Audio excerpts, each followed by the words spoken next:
Fala pessoal, beleza? Eu sou o Fábio, sejam muito bem-vindos ao canal de Resenhas dos Perdidos no Tempo, onde a gente bate papo e troca ideia sobre quadrinhos, RPG e assuntos relacionados. Então, se liga aí que a resenha de hoje já vai começar e o nosso tema é RPG. Hoje a gente vai dar seguimento à nossa exploração da Terra-média através do Um Anel RPG. Quem tá ligado no movimento, quem tá inscrito já aqui no canal, sabe que a gente tá explorando aqui o livro capítulo a capítulo, trazendo o que for mais interessante, mais importante, para você ter uma ideia geral de como é que funciona o jogo, beleza? Quem tá chegando agora é só conferir a nossa playlist exclusiva do Um Anel RPG para assistir a série desde o início, ou se você quiser rever alguma coisa, perdeu algum vídeo, vai lá, depois volta aqui pra gente seguir viagem tranquilos. Hoje a gente vai fechar a questão do combate no Anel RPG. Quem está acompanhando os vídeos conforme eles vão saindo, sabe que nos dois últimos vídeos a gente falou de várias minúcias, vários detalhes a respeito de como funciona o combate aqui no Anel RPG. Hoje a gente vai fechar essa situação falando dos ferimentos, né, como é que se processa aí essa mecânica dos ferimentos, e também outras situações específicas voltadas para o combate. Ainda teremos outros assuntos para tratar dentro do capítulo em que nós estamos aqui, o capítulo de fase de aventura, mas essa parte do combate a gente encerra no vídeo de hoje.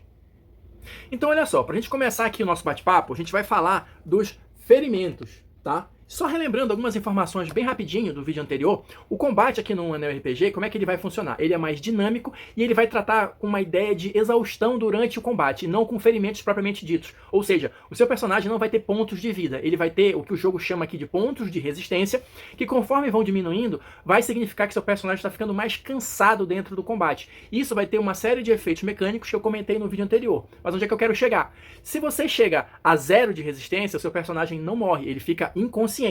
Mas existem algumas situações de combate que nós vimos no vídeo anterior que podem fazer com que o seu personagem sofra um ferimento real, ou seja, alguém conseguiu perfurar ali a armadura dele, dar um golpe certeiro, tirar sangue. Quando a gente está falando aqui de ferimentos, aí sim existe a possibilidade real do seu personagem morrer. E como é que vai funcionar isso em termos de mecânica? Toda vez que o seu personagem sofrer um golpe que causa um ferimento, você vai fazer um teste no que o livro chama aqui de tabela de gravidade do ferimento, tá? Você vai jogar um D12, deixa eu mostrar aqui a tabela para vocês. E não existem muitas possibilidades, tá? Tem 3 coisas que podem acontecer com o seu personagem caso ele sofra um ferimento. Primeira delas, se você tirar de 1 a 10, que é o mais provável, né? Vamos colocar assim em termos de estatística, significa que o tempo de dias que o seu personagem vai levar para se recuperar. Ou seja, você pode levar de 1 a 10 dias para se recuperar desse ferimento. Foi uma lesão mais profunda, foi uma lesão que de fato tirou sangue, né? Então você vai ter esse tempo aí de recuperação básico, tá? Existem algumas situações que podem alterar isso, a gente vai comentar ainda nesse vídeo, mas guarda aí essa informação. Se você tirar 12, que é o máximo possível, né, em se tratando de um D12, aí você tem um acontecimento benigno para o seu personagem. Olha só, o golpe recebido foi violento o suficiente para expô-lo ao risco de consequências piores, se ferido novamente, mas nenhum dano duradouro. Ou seja, é tipo um golpe de sorte. Foi um golpe, apesar de ser um golpe severo, ele meio que foi superficial, não acertou nenhum órgão vital, nem nada de muito importante. Quando terminar o combate, você vai se recuperar em questão de horas e não de dias, beleza? Essa é a segunda possibilidade. E a terceira e pior delas, se você tirar 11 num D12, que nos dados, né, decorados, né, nos dados temáticos, é simbolizado aqui pelo olho de Sauron, né, enquanto o 12 é a runa do Gandalf, só para mostrar aqui para vocês. Então, se você tirar esse 11, que seria o pior resultado possível, o que vai acontecer? Você está inconsciente, com resistência 0, e agora está morrendo, como se tivesse sido ferido 2 vezes. Ou seja, por isso que eu digo, eu falei isso no vídeo anterior, o combate aqui no Anel RPG, ele depende muito da sorte na jogada dos dados, porque se você tiver uma sorte no seu lançamento de dados pro ataque, você pode acabar com o seu adversário rapidinho, e se você tiver um azar numa jogada como essa, por exemplo, você também pode rapidamente ser eliminado no combate. Ou seja, se você tirar 11 aqui, por mais que você ainda tenha vários pontos de resistência, você chega a 0 e você está na condição de morrendo. Né? Você normalmente só chega nessa condição quando você é ferido pela segunda vez, mas isso pode acontecer quando você leva o seu primeiro ferimento, se você tiver o azar aqui de tirar o número 11 num D12, né, representado aqui pelo olho de Sauron.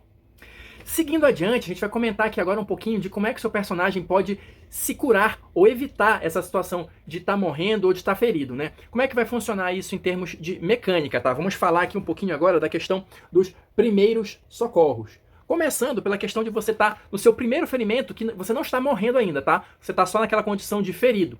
Você vai fazer um teste de cura, você mesmo, o seu próprio personagem, se ele estiver consciente, pode fazer isso, ou outro personagem vai fazer, e o resultado que você tiver vai diminuir a quantidade de dias que você leva para se recuperar. Então a gente acabou de ver que você pode, dependendo da sua jogada com D12, você pode levar de 1 até 10 dias para se recuperar. Se alguém faz um teste de cura no seu personagem, esse número vai ser reduzido, né? Lembrando sempre, óbvio, que você vai precisar sempre de no mínimo 1 dia para se recuperar. Não pode ser menos, que não pode ser 0, né? Mas enfim, já é uma grande ajuda, né? Se você estiver na condição de morrendo, né? Se o seu herói estiver morrendo, ou seja, se ele tiver sido ferido pela segunda vez, ou se você tiver tido muito azar e ter tirado 11 no teste ali de gravidade do ferimento, né? E já tiver automaticamente nessa condição de morrendo, como é que vai funcionar? O seu personagem, ele precisa necessariamente, dentro do espaço de 1 hora, receber um teste de cura. Se esse teste for bem sucedido, ele deixa de estar à beira da morte, né? E ele recupera os sentidos, recupera 1 de resistência depois de um tempo, só que ele ainda vai estar ferido, e ferido bem seriamente, tá? Você vai acrescentar 10 dias aí no seu tempo de recuperação, mas não vai morrer, né? Esse é o detalhe. Então, assim, o combate, ele pode ser bastante mortal e bastante debilitante, dependendo da sorte das jogadas envolvidas aí, da sorte ou do azar, né? Enfim. Então, parece uma situação bastante interessante. Eu tô curioso já para ver como é que funciona esse combate rolando numa mesa. Só um detalhe, antes de a gente avançar aqui no capítulo, tem só um último detalhe para comentar a respeito dessa questão dos heróis morrendo, né? Então, se você chega nessa condição de estar próximo à morte e consegue se recuperar, essa é uma lesão que vai deixar uma marca permanente. Isso fica a cargo do jogador, né? Mas o livro dá aqui alguns exemplos. Você pode ter uma cicatriz, você pode passar a mancar, você pode perder um dedo, alguma coisa assim. Ou seja, é para simbolizar, né, em termos narrativos também, que o seu personagem realmente passou por um grande perrengue e quase foi para a terra do pé junto. Seguindo adiante, a gente vai comentar agora aqui um pouquinho sobre complicações e avanços. O que é isso? Isso é uma seção razoavelmente pequena aqui do capítulo, que vai tratar justamente daquelas condições de combate, geralmente associadas ao tipo de terreno e tal, que podem te dar alguma vantagem ou alguma desvantagem em termos táticos ali, né? Tanto que o livro coloca aqui que, dependendo da situação, os personagens que tiverem conhecimento a proficiência, né, de batalha, que é tipo aquele conhecimento tático e tudo mais, podem fazer testes para tentar anular algumas condições adversas ou conseguir algum tipo de vantagem, tá? E como é que isso vai funcionar em termos mecânicos? As complicações, elas vão tirar dados, né? Geralmente 1 ou 2 dados, e os avanços vão conceder 1 ou 2 dados ali. Só para vocês terem uma ideia, eu vou exemplificar aqui, olha, porque ele tem uma tabelinha aqui de complicações e avanços, tá? Então, só para exemplificar aqui para vocês terem uma ideia do que eu estou falando. Complicações. Se você está moderadamente prejudicado, que significa que você vai perder um dado na sua jogada. De pé num terreno difícil, sofrendo condições climáticas desfavoráveis ou em locais apertados. Para você perder 2 dados. Quase cego por neve pesada, neve até os joelhos, lama, água corrente ou no escuro. Ou seja, são situações que vão gerar complicações para você. E por conseguinte, as vantagens ou avanços, o que seriam?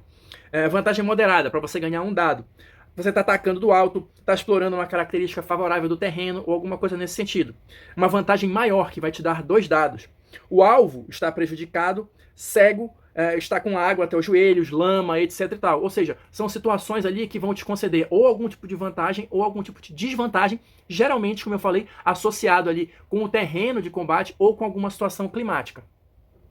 Na sequência, o livro vai falar aqui um pouquinho agora das tarefas de combate. A gente comentou isso aqui no primeiro vídeo relacionado a combate. Só para relembrar aqui, o combate no One RPG, você vai precisar, o seu personagem vai precisar adotar uma postura a cada rodada, tá? Então, para cada uma dessas posturas está associada uma tarefa de combate. Só relembrando aqui, olha, eu mostrei para vocês, a gente vai ter a postura de avanço, a postura aberta, a postura defensiva e a postura de retaguarda. São 4 posturas, olha. E aqui, na tabela que eu já mostrei aqui, tem embaixo a tarefa de combate que está associada a cada uma delas. E agora, a gente já está no finalzinho dessa parte, ele vai justamente explicar melhor como é que funciona cada uma dessas tarefas de combate.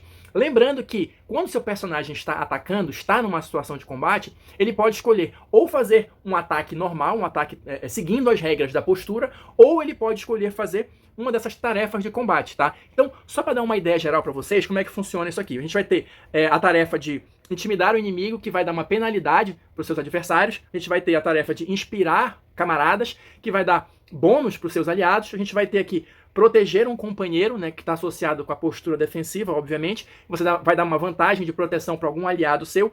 E preparar tiro, que é a postura de retaguarda, a tarefa associada à postura de retaguarda, que vai melhorar ali os seus ataques à distância. Então, basicamente, essa sessão é somente para explicar em termos de mecânica, e é bem rapidinho, é bem simplesinho, como é que funciona cada uma dessas tarefas de combate, beleza? E por fim, para a gente encerrar a questão de combate aqui no Anel RPG, a gente tem só um último quadrinho que eu achei interessante para mostrar para vocês, que é justamente o Fujam, seus tolos. Uma referência, né, à frase que o Gandalf fala quando ele cai, né, para combater o Balrog e manda a galera embora, né? Todo mundo acha que ele morreu, mas ele ficou ali só para ganhar o XP sozinho por derrotar o Balrog. Mas enfim, como é que funciona essa questão do Fujam, seus tolos?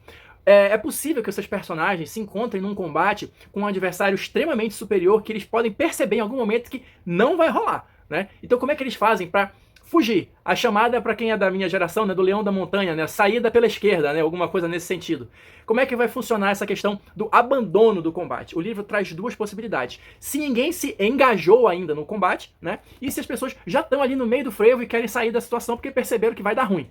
Então vamos lá. Se a galera ainda não se engajou no combate, como é que vai funcionar? Você vai assumir uma postura de retaguarda, né? Uma daquelas posturas que eu já comentei em vídeos anteriores, e em seguida vão optar por escapar quando chegar a vez de agir. Não é preciso teste nenhum. É o seguinte, galera, debandar, né? Aí a galera rasga, mas vale um covarde vivo do que um herói morto. É mais ou menos assim que funciona.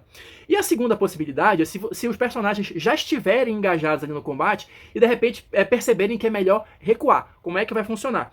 Nesse segundo caso, vocês vão precisar assumir a postura defensiva, tá? Que também é uma das que eu comentei em vídeos anteriores, e vão fazer uma jogada de ataque normal quando chegar a sua vez de agir. A diferença é que, se eles forem bem sucedidos nessa jogada de ataque, eles não vão causar dano nenhum no adversário, mas eles vão ter a possibilidade de desengajar do combate e conseguir fugir.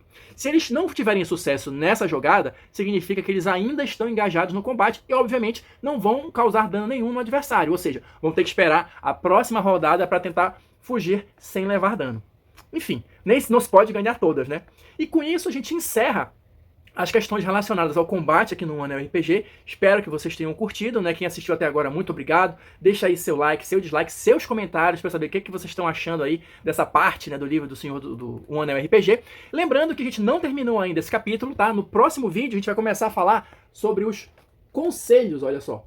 Então, se você quer continuar acompanhando a nossa jornada aqui, se inscreve logo aí, ativa o sininho para não perder mais nenhum vídeo. Falou, pessoal, até a próxima!